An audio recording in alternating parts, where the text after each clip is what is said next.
O podcast Doutoraime é uma iniciativa de alunos do doutoramento da Faculdade de Direito da Universidade de Coimbra, com o apoio do Instituto Jurídico. Os entrevistados são recém-doutorados aprovados com distinção e louvor. Nesse podcast, os participantes partilham os temas, os objetivos e resultados das suas teses de doutoramento. Olá a todos e a todas, o meu nome é Eduardo Figueiredo, eu nasci em Coimbra, vivo aqui também, sou licenciado e mestre em Direito e doutorei-me agora no passado dia 2 de junho aqui no Instituto Jurídico da Faculdade de Direito da Universidade de Coimbra. Qual foi o tema da sua tese? O tema da minha dissertação é pessoas, corporeidades e deficiências, uma leitura interconstitucional. Como veem, é um tema bastante amplo. De facto, eu desde o início sempre pretendi realizar uma dissertação macro, abrangente, e filo a partir justamente da análise destes três conceitos fundamentais: a pessoa, a corporeidade e a deficiência, todos eles podendo ser lidos no singular ou no plural, abordando esta temática e procurando interrelacionar estes vários conceitos entre si a partir desta abordagem interconstitucional. E, portanto, de facto, construí as fundações da tese a partir de uma análise conceitual e, a partir daí, procurei responder às minhas questões de investigação. Qual foi o principal objetivo da investigação? A minha investigação pretendia essencialmente responder a duas questões, uma de índole mais geral e outra mais específica. A primeira questão era essencialmente a de saber se o direito pode e deve ter um papel, e que papel deve ser esse, para a construção de uma comunidade mais justa e mais inclusiva, onde todas as pessoas verdadeiramente podem ser, podem fazer, onde todas as pessoas podem florescer, independentemente daquilo que são as suas diferenças. E depois, então, responder a uma segunda questão, de matriz mais específica, mobilizando um caso de estudo. E esse caso de estudo eu decidi que seria a deficiência e, portanto, tentar perceber qual a situação jurídica das pessoas com deficiência atualmente e porque é que estas pessoas continuam a sentir, e mais do que sentir é efetivamente uma realidade, continuam a ser excluídas da comunidade e por isso não conseguem verdadeiramente aceder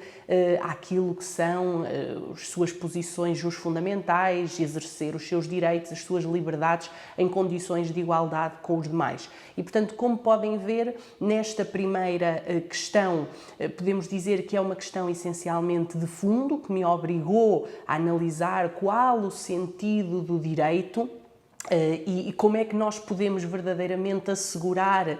que o direito, enquanto juridicidade, esse direito que apela efetivamente a valores e desde logo ao valor da própria pessoa, como é que ele pode moldar a própria realidade? Como é que nós podemos garantir que existe uma total coerência entre o direito enquanto juridicidade e o direito historicamente realizado, garantindo então a justiça e a inclusão como valores fundamentais? Podemos questionar também porque é que, neste plano mais específico, eu decidi escolher a deficiência como caso de estudo e não outras categorias que poderia ter mobilizado, desde o género, à questão da raça e etnia, à orientação sexual, identidade de género, características sexuais, por aí adiante. E, de facto, a resposta,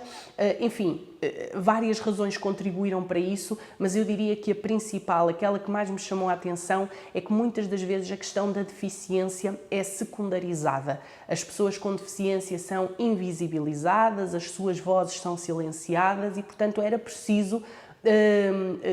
dedicar-lhes tempo e era preciso dedicar tempo à exclusão de que são vítimas e às medidas que podem ser adotadas para melhorar a sua situação jurídica, e foi isso que tentei fazer também na minha dissertação. Como desenvolveu a sua investigação? Ora, a minha investigação desenvolveu-se ao longo de um percurso mais ou menos de 5 anos. Num primeiro ano, essencialmente dedicado a uma fase curricular, com as disciplinas próprias do direito público, e eu quero destacar esta fase porque ela foi importante para mim para amadurecer algumas ideias e também para poder amadurecer enquanto investigador e sentir-me preparado então para enfrentar depois um desafio tão significativo como a dissertação. E, portanto, este primeiro ano foi um ano muito importante de preparação para este desafio. Ao longo destes 4 anos, pude beneficiar de uma bolsa de doutoramento da FCT, que também ajudou muito a que eu pudesse concretizar este projeto da tese. E embora não tenha, enfim, usufruído da bolsa até ao final, porque entretanto acabei por me dedicar a outras atividades, a verdade é que os meses em que pude beneficiar da bolsa permitiram-me de alguma forma adquirir um ritmo de trabalho que depois se manteve então ao longo do percurso e que me permitiu concluir esse percurso de uma forma bem sucedida. Outro aspecto que eu queria também destacar foi, de facto, o acompanhamento muito presente do meu orientador, do Sr. Professor Dr. João Carlos Loureiro, que teve, como digo, uma orientação muito atenciosa, mas também muito exigente. E estes dois aspectos foram fundamentais para o resultado final, uma orientação atenciosa que me permitiu não perder a motivação e continuar, enfim, a manter o ritmo de trabalho e a procurar sempre fazer mais e fazer melhor, mas também muito exigente, o que não só contribuiu para a qualidade do resultado da tese, mas também para eu próprio, muitas das vezes, olhar para o meu trabalho de uma forma crítica e reestruturá-lo e modificá-lo e repensar conceitos, ideias e paradigmas, e isso foi também um ponto absolutamente crucial ao longo do meu percurso. Quais os principais resultados da tese? Uhum. Ora, os principais resultados da tese, podemos dizer que foi a resposta a estas duas grandes questões que eu adotei como questões de investigação. Relativamente à primeira questão, de facto eu acabei por, como digo, mergulhar no sentido do próprio direito e compreender essencialmente que o direito ele não pode ter outro sentido que não verdadeiramente a promoção da justiça, no sentido de que todas as pessoas devem ser tratadas em conformidade com o seu próprio estatuto, deve-lhes ser reconhecido o seu valor e devemos mesmo transformar a pessoa num valor autónomo que estará no centro do próprio direito e que, portanto, lhe vai conferir justamente esse sentido. É a partir daí que nós podemos, de facto, falar de um direito voltado para a promoção da dignidade, da liberdade, da igualdade, da fraternidade e de tantos outros valores que são essenciais. E podemos dizer que esta análise que fiz do próprio direito, como digo, foi uma análise feita nestes dois sentidos. Por um lado, o direito enquanto juridicidade, por outro lado, o direito historicamente realizado e sempre a partir de uma perspectiva crítica. E isso para mim foi também absolutamente essencial, porque mobilizando um conjunto de premissas do pensamento marxista e socialista, eu pude perceber que muitas das vezes estas duas dimensões do direito estão desfasadas, porque o direito é instrumentalizado para a prossecução de finalidades políticas, económicas e de outra natureza. E, portanto, em defesa daquilo que é a autonomia do jurídico e daquilo que é a necessária e desejável convergência entre o sentido do direito e o direito historicamente realizado, eu procurei então refletir sobre esse papel que o direito pode e deve ter na criação de uma comunidade mais justa e mais inclusiva. Filo naturalmente a partir de uma perspectiva constitucional, mobilizando teorias do constitucionalismo crítico, quer no domínio da subjetividade, aquilo a que chamei de constitucionalismo das ausências, quer no domínio objetivo, no quadro do constitucionalismo do comum. E não esquecendo que, obviamente, hoje o constitucionalismo não pode deixar de ser considerado também à luz do fenómeno da globalização, que também não é um fenómeno neutro, é um fenómeno onde o conflito também está presente e, portanto, a leitura não podia ser outra que não uma leitura interconstitucional. Relativamente à segunda questão, podemos dizer que eu destaquei essencialmente a importância, em prol da melhoria da situação jurídica das pessoas com deficiência e de todas aquelas pessoas que são excluídas na nossa sociedade, eu defendi que deveríamos superar o paradigma igualitário de matriz aristotélica, que é o paradigma clássico que aprendemos todos na licenciatura, devemos tratar igual o que é igual e desigualmente o que é diferente na medida da respectiva diferença.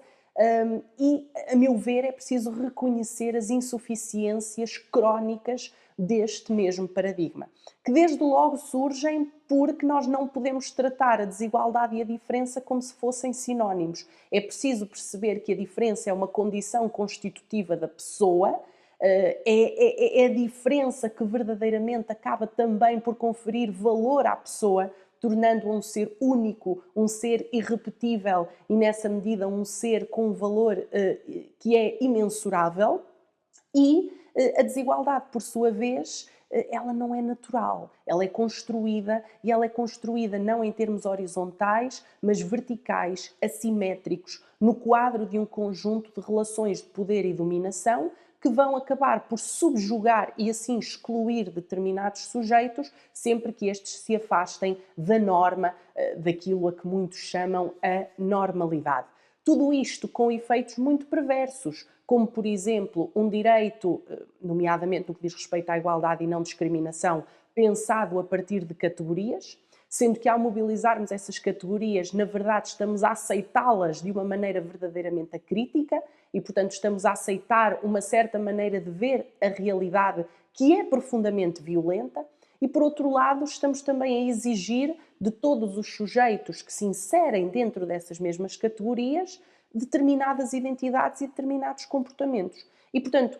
uma das minhas conclusões foi a de que nós precisamos de superar este paradigma e de abraçar um paradigma da igualdade para a diferença, que já tinha sido verdadeiramente avançado pelas professoras Teresa Pizarro Beleza e Helena Pereira de Melo, e o que eu procurei fazer na tese foi operacionalizá-lo a partir das categorias, por um lado, da fragilidade e, por outro lado, da vulnerabilidade. A fragilidade a servir de elemento agregador da pessoa,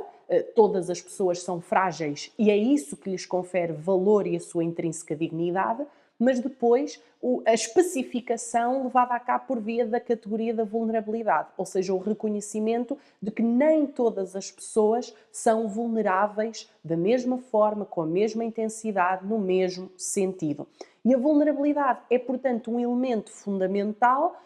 porque quando falamos de igualdade no direito, devemos estar a falar de igualdade no que diz respeito aos mecanismos que cada indivíduo tem à sua disposição para fazer frente a essas mesmas vulnerabilidades. E, naturalmente, como digo, mobilizei a categoria da deficiência como caso de estudo e identifiquei, na parte final da minha tese, algumas normas no ordenamento jurídico que, devido ao paradigma igualitário de matriz aristotélica, não têm sido questionadas, mas que são verdadeiramente discriminatórias relativamente às pessoas com deficiência. Apenas muito rapidamente mencionar as áreas, optei por mencionar a questão dos cuidados involuntários de saúde mental, a questão da incapacidade eleitoral ativa de pessoas com deficiência mental ou intelectual e também aquilo a que chamei um conjunto de aspectos relacionados com a cidadania íntima, que vão, por exemplo, desde as questões de assistência sexual às questões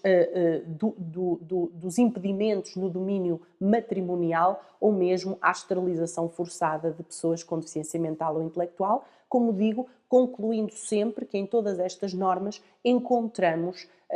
normas discriminatórias relativamente às pessoas com deficiência. O que faz atualmente? Ora, neste momento, depois do doutoramento, continuo a lecionação aqui na Faculdade de Direito da Universidade de Coimbra, agora como professor auxiliar convidado, lecionando essencialmente nas áreas do direito constitucional, do direito internacional e também do direito europeu. E muito recentemente passei a integrar também como assessor o gabinete do Sr. Vice-Presidente do Tribunal Constitucional, onde tenho também, saído muito enriquecido por me permitir conjugar aquilo que são os meus conhecimentos do ponto de vista teórico com a aplicação prática. E isso tem sido também muito enriquecedor, até para a minha própria atividade letiva. De facto, a tese encontra-se neste momento publicada. Ela foi publicada pela editora Almedina no passado dia 6 de novembro e convido todos, quantos estiverem interessados nestas temáticas, a dar uma vista de olhos, a refletir sobre estes temas e principalmente a escrever sobre eles para continuar a dar mais voz e mais visibilidade a todas estas pessoas que são vulnerabilizadas pela condição de excluídos, a que muitas das vezes a nossa sociedade lhe reserva. Muito obrigado pela oportunidade, foi um gosto para mim participar no podcast Doutorei-me e muito obrigada. Podcast Doutorei-me, uma iniciativa de alunos do doutoramento da Faculdade de Direito da Universidade de Coimbra, com o apoio do Instituto Jurídico. Entrevistado, Dr. Eduardo Figueiredo. Produção, Érica Valente e Hugo Monteiro. Edição, Daniela Leone.